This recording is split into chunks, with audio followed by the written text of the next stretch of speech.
assez rapide, assez bref, par rapport à ce qu'on a commencé déjà à partager. L'esprit, l'âme et le corps. Hein, c'est ça, hein? Ok. Vous avez noté la dernière fois? On continue. Donc, on avait dit, je ne vais pas résumer, mais je vais juste faire un petit dessin qui va nous ramener sur ce qu'on avait dit la dernière fois. On avait dit...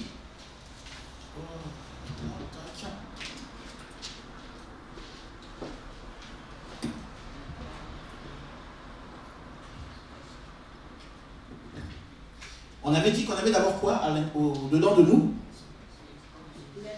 Hein? Bon, on a dit l'être. L'être c'est qui? L'être c'est qui? L'être c'est qui? On a dit c'est l'humain. Hein? Donc, tu es être.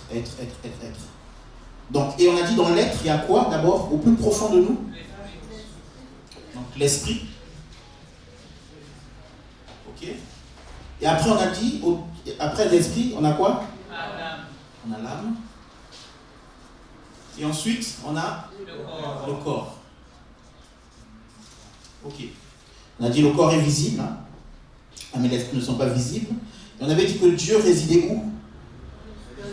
Dans l'esprit. Et donc, ce qui est au niveau du corps est simplement l'image de ce qu'on a à l'intérieur dans l'esprit. Ok? Donc, si on veut vivre les œuvres de Dieu ou la vie de Dieu dans notre corps, d'accord? Comme il est écrit dans 1 Corinthiens 6, donc vivez les œuvres de Dieu dans votre corps. Si on veut le vivre, il faut ici qu'on ait l'esprit de Dieu. Parce que ce qui va être fait dans le corps est le résultat de ce qui est ici, dedans ici. Est-ce qu'on est d'accord? Ok? On ne force pas. On avait dit la dernière fois qu'il y a des gens qui forcent parce que ici il y a ce qu'on appelle l'intelligence dans l'âme. Tout le monde est intelligent. Hein? Tout le monde a une intelligence. Sauf que l'intelligence sans l'esprit de Dieu, c'est l'intelligence qui détruit. Donc on fait des bombes atomiques parce qu'on est intelligent, mais on crée pour détruire. D'accord? On fait des poisons pour détruire. Il y a des gens qui montent des stratégies pour détruire une famille. Ils montent bien une stratégie, mais il est intelligent. Mais son intelligence sert à mettre en place une stratégie pour détruire un homme, une femme et une famille. Ok? Pourquoi? Parce qu'ici, il n'y a pas l'esprit de Dieu. Donc, dans le corps, pour qu'on présente, ou pour devant Dieu, ou pour qu'on présente aux hommes, donc par les gestes, les mains levées, l'adoration, faire des bonnes œuvres, qui sont visibles, il faut que, ici, je reçoive d'abord l'esprit de Dieu. C'est ce qu'on avait dit. Ok? Je ne vais pas tout résumer, mais je pense que vous vous souvenez. Amen. Pour ceux qui n'étaient pas là, vous pouvez regarder la vidéo, c'est très bien expliqué, on a pris le temps de bien expliquer ça. Ok, donc aujourd'hui, on va comprendre que si nous voulons porter du fruit, Galates 5, à partir du verset 22, des fruits de l'esprit, donc c'est ici qu'on va porter des fruits. Si on veut porter des fruits, on n'a pas besoin de travailler le corps. Est-ce que vous comprenez? Je n'ai pas besoin de vous dire chaque fois, arrête de critiquer, arrête de voler, arrête, ça c'est ici. J'ai besoin de te dire, travaille l'esprit et le résultat va se voir automatiquement. Amen.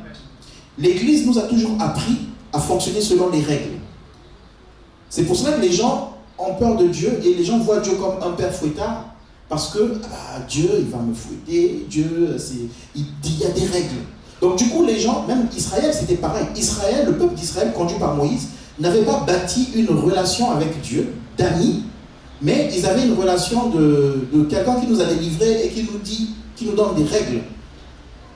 Et donc, Dieu parlait avec Moïse, face à face, mais la seule fois que Dieu essaie de parler avec le peuple a dit, c'est trop dur pour nous, Moïse, toi-même, va voir, parler avec lui et tu viendras nous dire.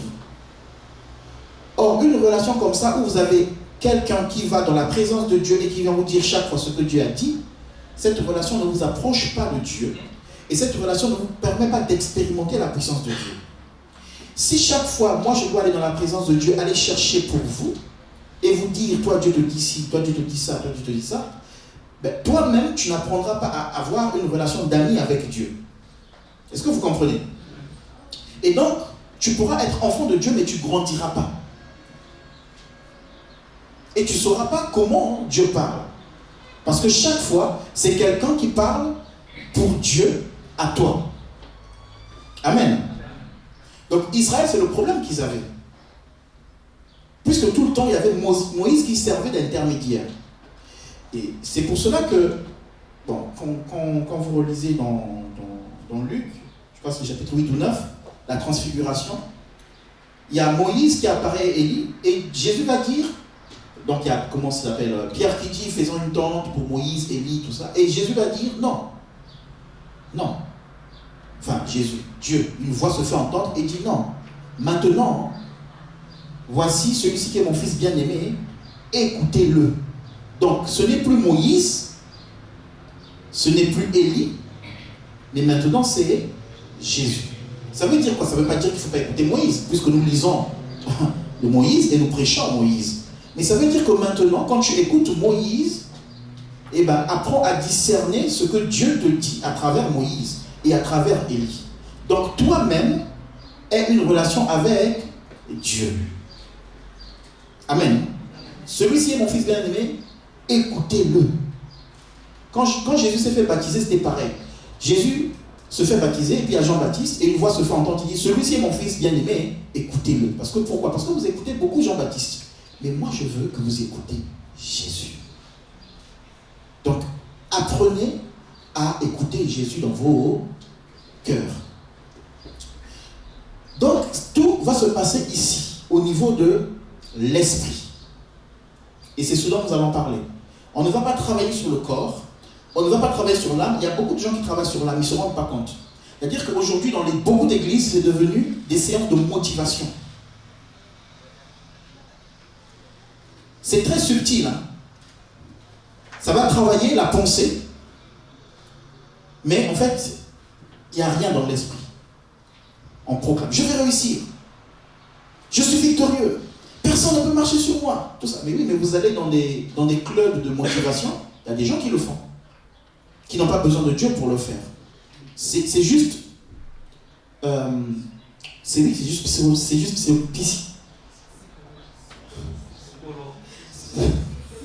n'aggrave pas la situation. C'est juste psychologique. C'est juste intellectuel, c'est juste dans le raisonnement, c'est juste dans la tête. Vous allez remarquer que quand on sort de ces moments-là, des fois, on repart dans les bêtises. La vie n'a pas changé. Ok? Donc, on ne va pas travailler sur l'âme. On ne va pas dire, oui, mon âme, tiens, vas-y, tu réussis, tu fais ci, tu fais ça. Non. On va travailler l'esprit, notre esprit avec l'esprit de Dieu. Et forcément, il y aura du résultat dans notre âme, dans l'interprétation de ce que nous allons recevoir de l'esprit. Et dans notre corps, il y aura des œuvres qui bénissent le Seigneur. Moi, je prie pour que tu travailles l'esprit de Dieu en toi. Amen. Hein? Que tu ne rentres pas dans des règles de savoir que ah non, ben, si je fais ci, ça va marcher. Si je dis ci, personne ne me vaincra. Personne, je réussirai. Ça fait des années. Je réussirai. J'avancerai. Oui, tu avances. Mais tu avances sur place. J'avancerai. Je vaincrai. Oui. Tu le dis, on est motivé parce qu'on est ensemble. Donc ça donne une force. Et quand tu rentres seul à la maison, est-ce que tu as le même état d'esprit? Chez toi, quand tu es seul, il n'y a que l'esprit de Dieu qui est avec toi. Et qui te donne de marcher avec un état d'esprit de victorieux. Donc c'est de l'esprit qu'il faut travailler. Amen. Donc Romains chapitre 8, verset 9, je bénis le Seigneur pour le texte, les versets qui sont déjà là. Ceux qui étaient là avant nous ont partagé un peu la même chose. Donc ils m'ont déjà écrit, tracé le chemin. Romains 8, verset 9, on va lire rapidement.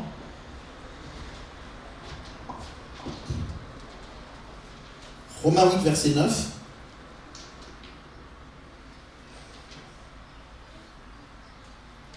Quelqu'un veut bien lire, s'il vous plaît?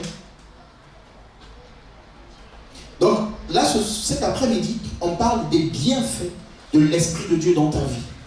Ici. Les bienfaits de l'Esprit de Dieu qui vont se refléter au niveau de ton corps.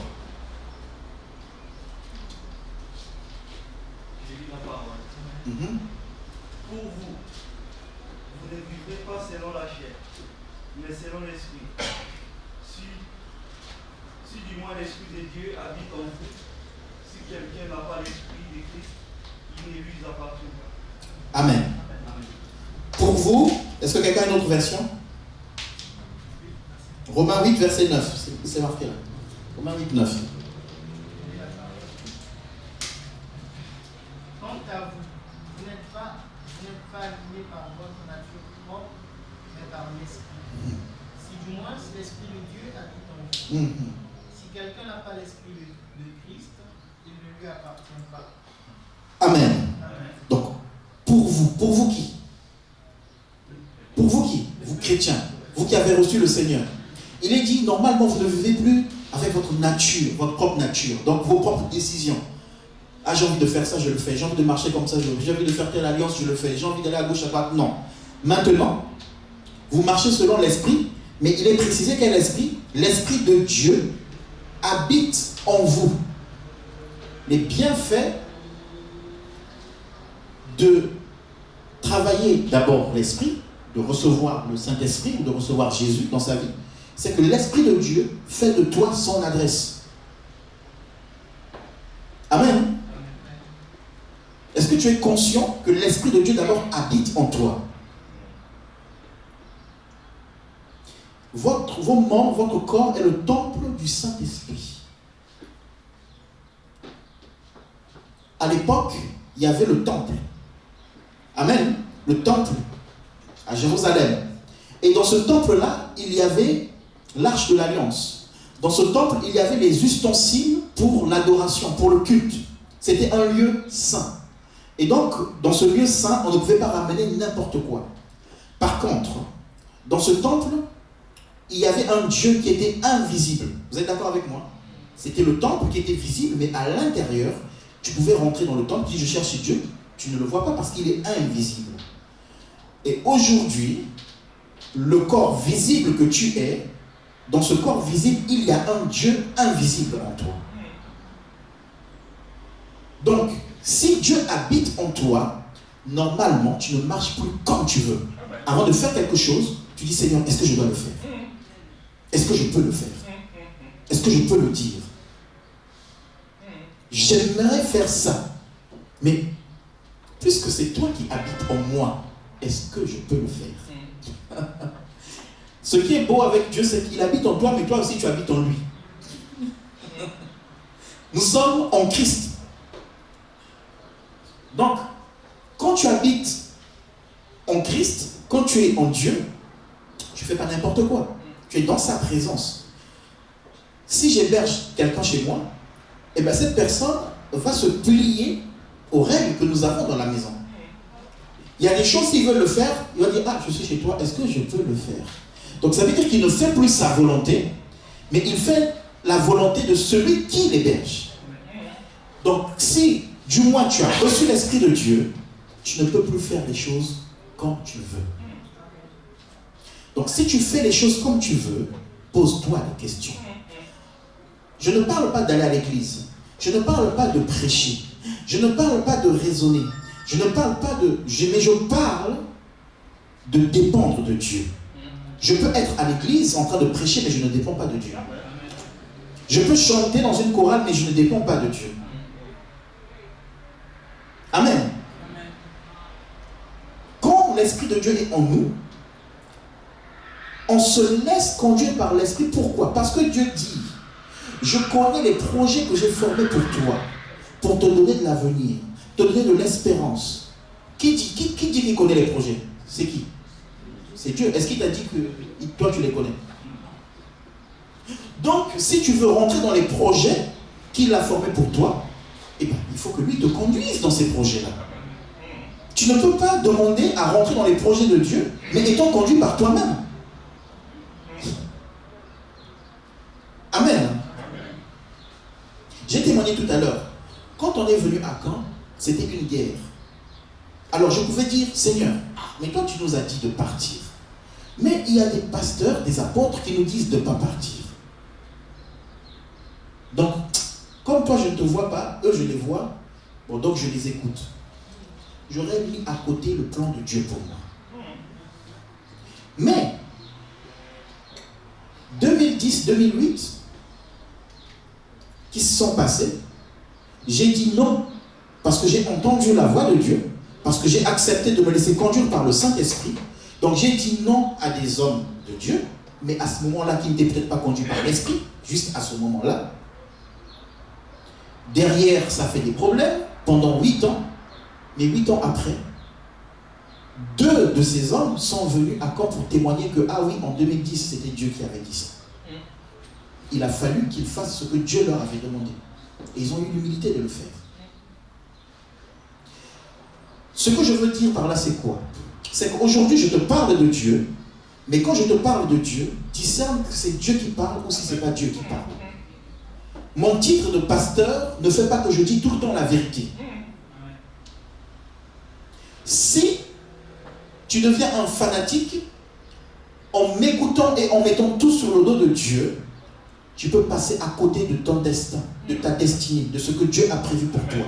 Mais dans tout ce que je dis, cherche à discerner, est-ce que Dieu m'a déjà dit ça? Est-ce que c'est une confirmation de la part de Dieu? Je le fais.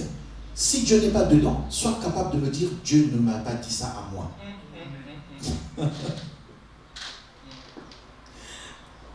Amen. Et ça, pour y arriver, il faut que tu prennes conscience que le Saint-Esprit est en toi. Il habite. Il n'est pas de passage. Il habite en toi.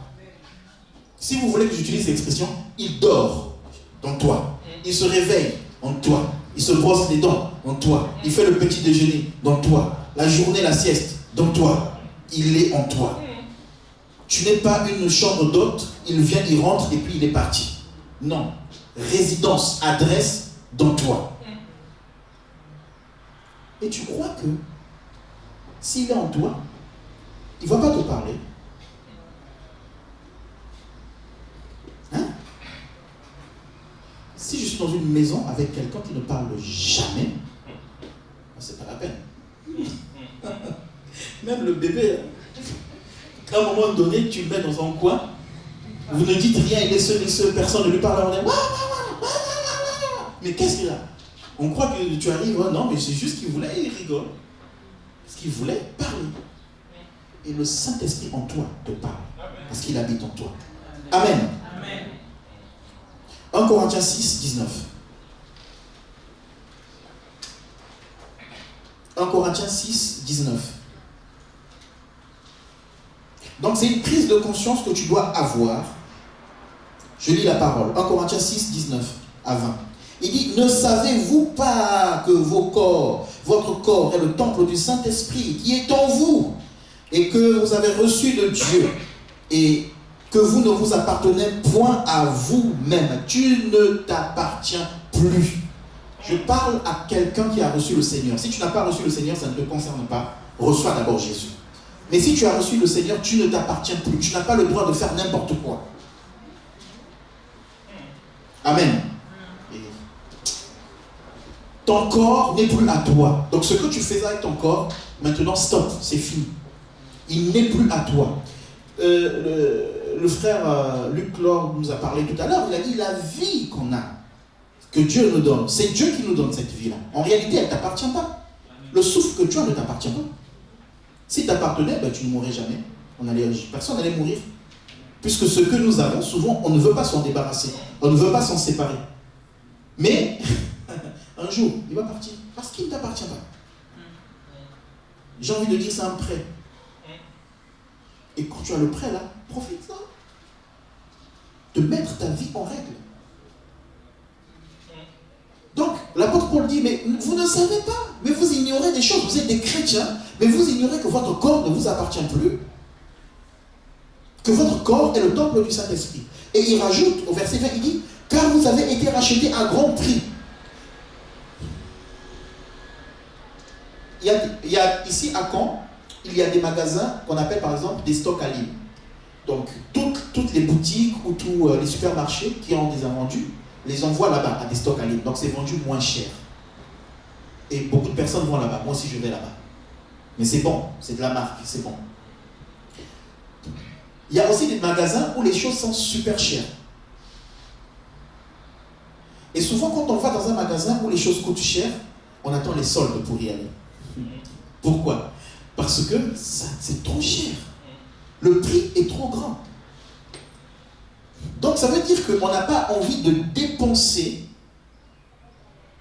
même si la chose a de la valeur, mais on ne veut pas donner le prix fort de nous-mêmes pour ce que nous voulons avoir. Est-ce que vous comprenez? Tu as envie d'avoir une chaussure qui a de la valeur, mais tu attends les soldes. Donc tu sais qu'elle a de la valeur, elle a un grand prix, mais toi tu ne veux pas donner le prix fort pour cette chose qui a de la valeur. On se comprend? Mais l'apôtre Paul nous dit, vous avez été rachetés à un grand prix. C'est-à-dire que Dieu n'a pas attendu les soldes pour te sauver. Il n'a pas attendu que ce soit quelque chose qui paye un prix où il ne va pas beaucoup souffrir. On va peut-être dire, il n'a pas attendu, bon si c'était en Europe, on allait dire, il n'a pas attendu que ce soit l'été, bon, quoi qu'en été maintenant, on crame, mais où il n'a pas attendu le mois de mai, avril, où il commence à faire beau, parce qu'il sait qu'il va être exposé tout nu sur une croix et qu'il aura froid. Si c'est fait en hiver, il va avoir froid. Il n'a pas calculé ça, Dieu. Est-ce que vous comprenez? Dieu n'a pas calculé que, si c'est l'été, il va faire trop chaud, donc il faut que ma crucifixion soit dans une période où le temps, bon, il fait 15 degrés, 20 degrés, ça va, je vais gérer. Non. Il nous a rachetés à un grand prix, c'est-à-dire qu'il a payé cher pour toi et pour moi, pour faire de toi son temple. C'est ce que Paul a voulu dire. Parce que tu as de la valeur. Toi, quand tu vas acheter quelque chose qui a de la valeur, tu attends les soldes. Mais Dieu, pour le prix, la valeur que tu as, Dieu n'attend pas. Il vient à ton secours, à l'instant même. Amen. Hein? Pourquoi? Parce que tu as de la valeur. Il est dit, il nous a rachetés à un grand prix. On rachète à un grand prix quelque chose qui a de la valeur. Ce qui n'a pas de la valeur, on n'achète pas à un grand prix. Je viens de dire tout à l'heure que des stocks en ligne vendent des trucs moins chers. Pourquoi? Parce que ça perd de la valeur. Comment ça perd de la valeur? Ça arrive à la date de péremption, donc ils sont obligés de les brader. Donc ça a perdu de la valeur. Donc ça ne s'achète plus à un grand prix. Mais si Dieu te rachète à un grand prix, c'est que tu as de la valeur. Mais est-ce que toi-même tu considères que tu as de la valeur? Ou tu écoutes ce que les gens disent, et puis moi je ne vaux rien, je ne sers à rien. Je vous dis, moi s'il fallait que j'écoute ce que les gens disaient, non, je ne serais même pas heureux. Moi je suis tellement heureux. Vous ne pouvez pas comprendre, je ne sais pas comment expliquer ça. Et je ne suis pas seulement heureux parce que j'ai reçu, parce que parce que Dieu a fait des miracles. Non, avant même, elle est là témoin, même quand on n'avait rien pour payer un ticket, on était heureux. Quand on était chez nous et qu'on n'avait rien à manger, on était là heureux. Et dans ce heureux-là, quelqu'un arrive, il sonne, tiens, j'ai ramené des courses pour vous, j'ai fait des courses pour vous. Mais qui t'a dit que nous on a faim et qu'on n'a rien à manger? Amen. La joie ne dépend pas de ce que j'ai ou de ce que j'ai pas. Ça dépend de celui qui est en moi. Et parce qu'il m'a racheté un grand prix. Amen. Et donc, Paul rajoute, glorifiez donc Dieu dans votre corps et dans votre esprit qui appartient à qui? À Dieu. Il faut que ton corps glorifie Dieu. Est-ce que ton corps glorifie Dieu? Tu as été racheté à grand prix. Maintenant, est-ce que ton corps glorifie Dieu? Glorifiez Dieu maintenant dans votre corps. Comment glorifier Dieu dans son corps? Est-ce que quelqu'un peut nous dire? Est-ce que quelqu'un peut nous dire comment glorifier Dieu dans son corps?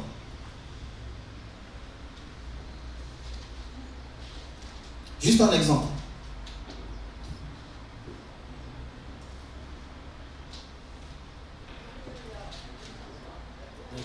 D'être honnête. Quelqu'un d'autre? D'être honnête. Mais on est honnête pourquoi? Parce qu'à l'intérieur, déjà, on est vrai avec soi-même. Si quelqu'un n'est pas honnête avec lui-même, il ne sera pas honnête avec les autres. Si quelqu'un peut venir à l'église, lever les mains, adorer le Seigneur, se mettre à genoux, ah Seigneur, merci, merci, je t'adore, je t'aime. Mais au fond de lui, il sait que j'ai menti à l'entrée. J'ai menti à mon chaussée. J'ai menti à mon... J'ai menti, j'ai injurié. Dans son cœur, il n'y a même pas cette tristesse-là. Il sait que j'ai calomnié le frère, mais je suis avec lui et j'adore Dieu. Donc, lui, dans son esprit, il sait, mais nous, on ne sait pas. Donc déjà, il n'est pas vrai avec lui-même. Mais vous allez attendre qu'il soit vrai, honnête avec les autres? Non, c'est pas possible. Parce que ça commence là. C'est pas d'abord pour les autres, c'est d'abord pour soi-même. La vie avec Dieu, on nous a appris que le Saint-Esprit, il vient et il fait de nous des témoins. Oui, mais il fait d'abord des témoins dans ta propre vie d'abord. Vous voulez impacter les autres, impactez-vous, vos vies d'abord à vous-même. Et si la parole de Dieu a de l'impact dans ma propre vie, je n'aurai pas besoin de mettre des stratégies en place pour impacter les autres. Ma vie, naturellement, va impacter les autres. Amen. Donc, glorifiez Dieu dans votre corps. Jean chapitre 14, verset 17. Jean 14, verset 17. Donc, on nous l'a préparé aussi là. Jean 14, 17. C'est pas moi qui ai écrit ça. Hein. Donc, je suis venu, j'ai trouvé ça là. Jean 14, 17. Merci Seigneur.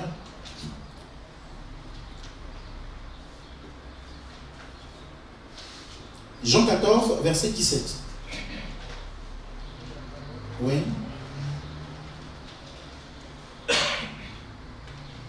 L'esprit de la vérité, que le monde ne peut pas accepter parce qu'il ne le voit pas et ne le connaît pas.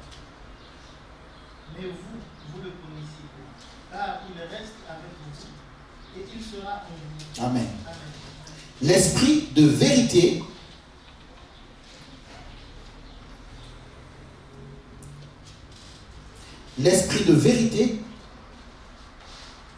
que le monde ne peut recevoir parce qu'il ne le voit point et il ne le connaît point.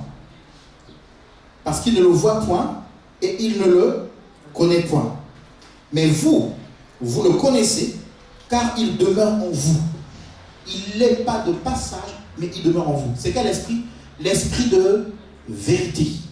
Un chrétien ne peut pas vivre dans le mensonge. Si il a reçu l'esprit de Dieu, c'est un esprit de vérité. Et donc quand tu vas te retrouver dans un milieu où il y a le mensonge, l'esprit de vérité qui est en toi doit te mettre mal à l'aise. Amen. Même dans un milieu qui est dit chrétien, mais où la parole est erronée, si tu as reçu l'esprit de vérité, tu seras mal à l'aise. Amen.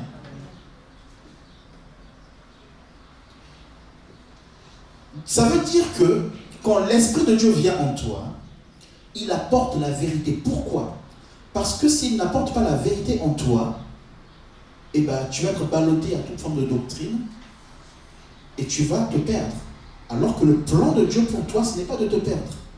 Donc quand Dieu vient dans ta vie, te donne le Saint-Esprit, dans ton esprit, tu deviens un même esprit avec l'Esprit de Dieu, c'est toi d'abord, tu deviens vérité. Ta vie devient vérité. Comment notre vie devient vérité? S'il y a quelque chose que tu fais tout seul, et s'il y a du monde et que tu n'es pas capable de le refaire tout seul, c'est que tu n'es pas dans la vérité. Je répète, si tu es capable de faire quelque chose tout seul, mais que tu ne peux pas faire quand il y a du monde, parce que les gens te connaissent comme chrétien, mais tu arrives à le faire quand tu es tout seul, et dans ta conscience, il n'y a rien qui ne t'embête, qui ne te gêne, c'est qu'il n'y a pas l'esprit de vérité encore. Ou tu es en train de tuer l'esprit de vérité qui est en toi. Amen. Amen. Écoutez, je peux vous dire cet après-midi, recevez la vie. Recevez la paix. Recevez la bénédiction. Mais ces paroles-là, elles vont partir, elles vont arriver en vous, elles vont être confrontées à l'esprit ici qui est en vous. Mais si ce n'est pas l'esprit de Dieu, ces paroles s'annulent. Donc, travaillez votre esprit avec l'aide de Dieu, avec l'esprit de Dieu, pour que quand des paroles de bénédiction sont prononcées sur vous, eh ben, qu'ils rencontrent la parole qui est esprit et qui est vie et qui va produire du fruit dans votre corps, dans votre âme. Amen. Donc, la vérité en toi va faire que tu sois conscient C'est-à-dire que ta conscience ne dépend plus d'un frère ou d'une sœur. Ta conscience dépend de toi-même. Tu es seul.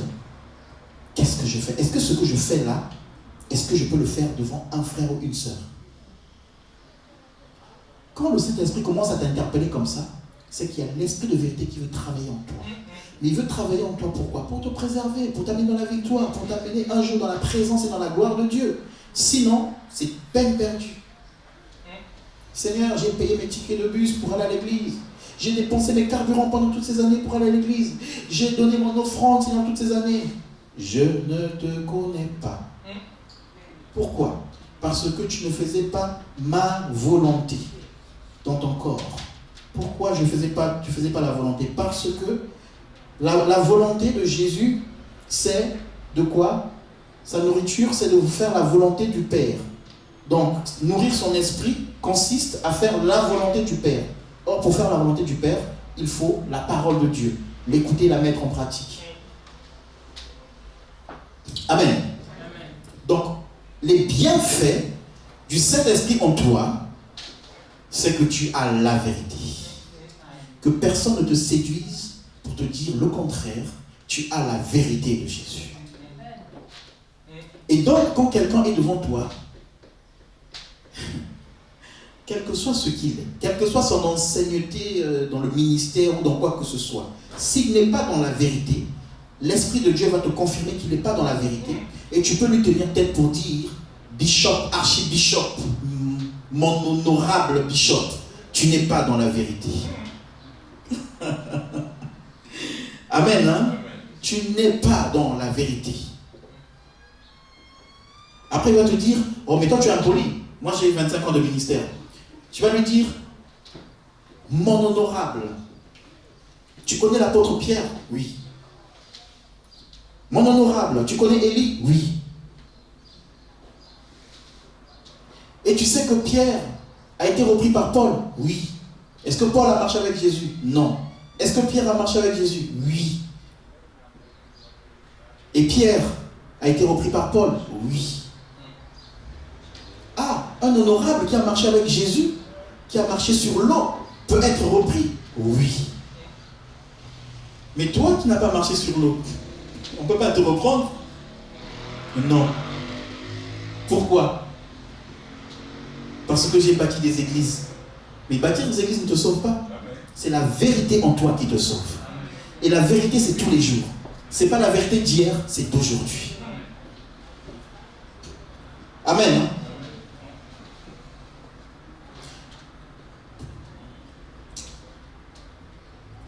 Ok. Donc l'Esprit de Dieu en toi te donne de marcher dans la vérité. Encore une fois de plus, je répète, si tu as reçu Jésus dans ton cœur et dans ta vie. Donc ici, on n'est pas en train de travailler là, on n'est pas en train de travailler là, on est en train de travailler ici. L'Esprit de Dieu, ce qu'il fait dans ton esprit, pour qu'il y ait de fruits ici. Amen. Jean chapitre 16, versets 8 à 11. Est-ce que vous êtes bénis? Écoutez, ça, ce sont des choses de base pour que vous puissiez vivre une vie chrétienne avec assurance dans le Seigneur. Parce que les temps sont mauvais. Les temps sont très, très, très, très, très mauvais. Et Jésus l'avait prédit, il l'avait annoncé. Et tu as besoin d'être dans l'Esprit de Dieu pour comprendre les choses de l'Esprit et discerner ce que sont les gens. Et déjà, pour toi-même, être dans la vérité. Jean chapitre 16, verset 8 à 11. Et quand il sera venu, il convaincra le monde en ce qui concerne le péché, la justice et le jugement. En ce qui concerne le péché, parce qu'il ne croit pas en moi. La justice, parce que je vais auprès de mon Père et que vous ne me verrez pas.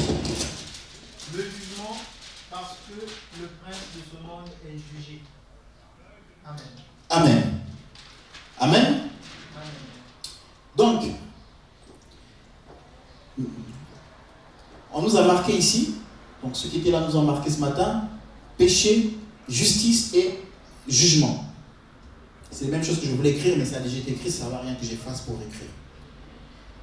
Donc, la Bible est en train de dire que le Saint-Esprit nous convainc de quoi?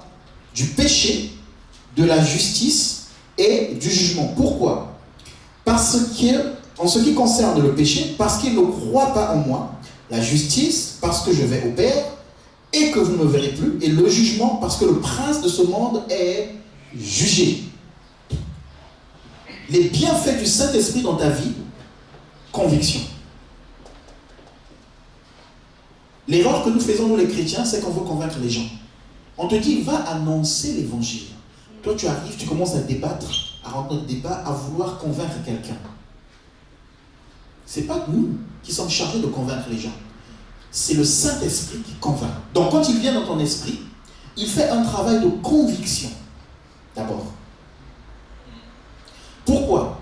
Parce qu'au départ, souvenez-vous, à la nouvelle naissance, la Bible dit que si quelqu'un est en Christ, il devient une nouvelle créature. Les choses anciennes sont passées.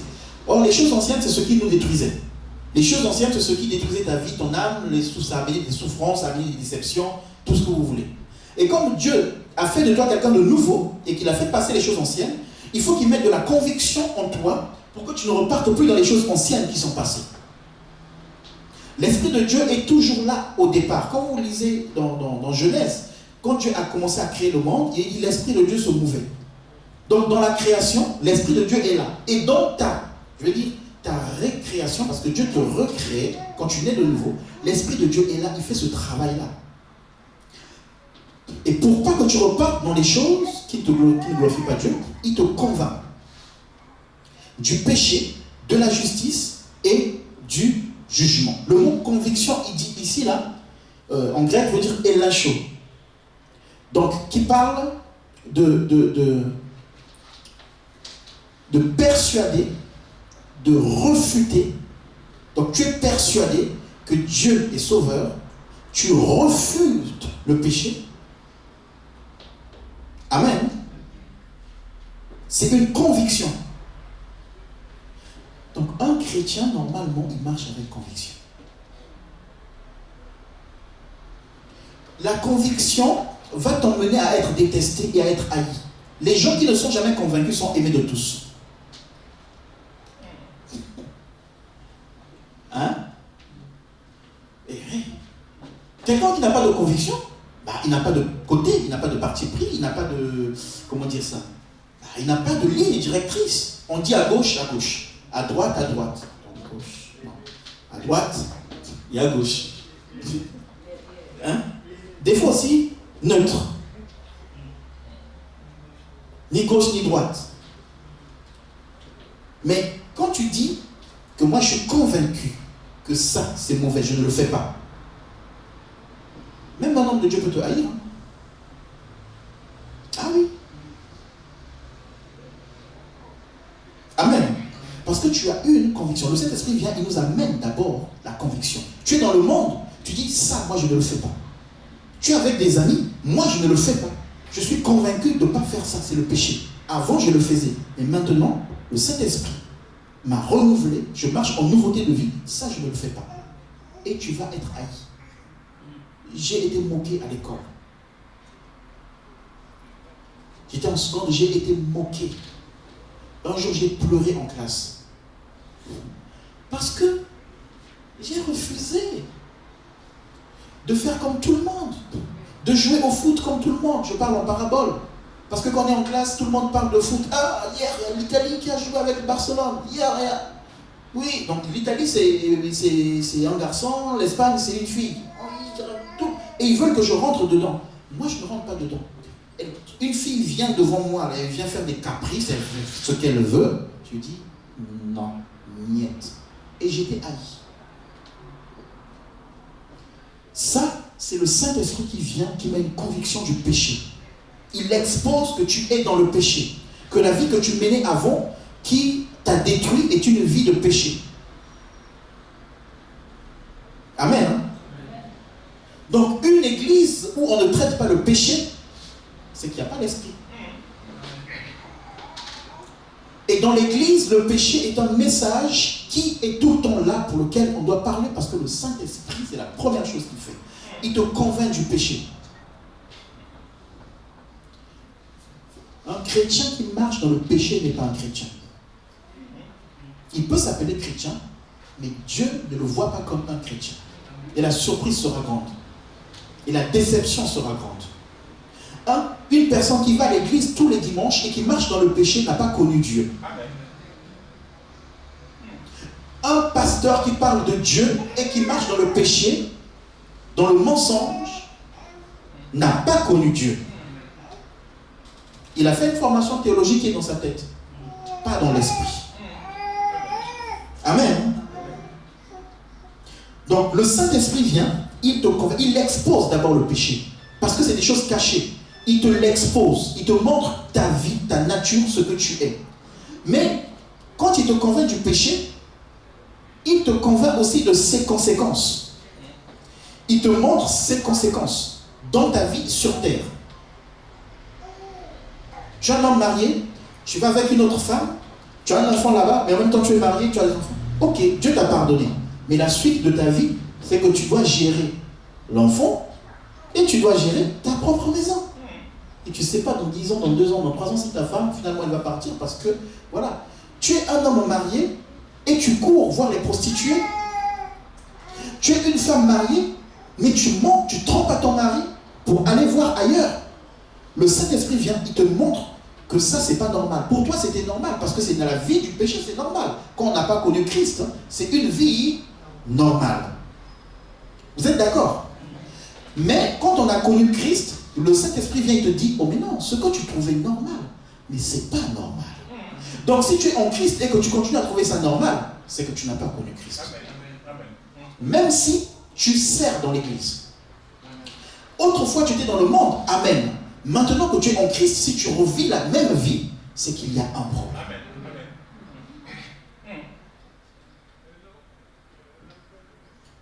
Et les conséquences seront d'abord ici.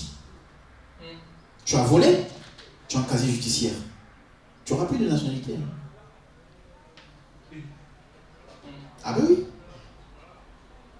Ah mais c'était juste un bonbon. Oui, un bonbon. Ah mais c'était juste le tram. Oui, le tram. Amen. Amen. Tu as bousillé le reste de ta vie dans un pays. Et donc, ça c'est ici sur terre. Donc l'enfer commence ici. On va dire l'enfer, quand je monte ici déjà, tu vis l'enfer. Après, il y a la seconde mort, là-bas. Donc le Saint-Esprit te convainc. Il te convainc de la justice. Je vais m'arrêter là. On parlera la prochaine fois de la justice de Dieu. Il te convainc de la justice et il te convainc du jugement. Dieu va juger. C'est vraiment triste de voir que les gens ont pris le Saint-Esprit pour être une puissance qui nous donne de parler en langue, qui nous donne d'aller témoigner dehors, mais en même temps témoigner dehors nos propres vies. Il n'a même pas convaincu nos vies. Il ne nous a même pas convaincus nous-mêmes du jugement. Donc on se préoccupe à courir, à faire des activités pour aller évangéliser les autres, mais nous-mêmes, on est ici. Pense à ta vie. Amen. Hein? Amen. Pensons à notre vie. Donc ça, c'est les bienfaits du Saint-Esprit. Moi, je ne peux pas te donner ça. Un homme ne peut pas te donner ça. Mais quand le Saint-Esprit vient en toi, il met en toi un dégoût du péché. Tu ne peux plus être le même. Est-ce que tu as changé? Est-ce que tu as laissé la place au Saint-Esprit quand il est venu en toi? Est-ce que tu le laisses s'exprimer? Ou c'est encore toi qui t'exprimes?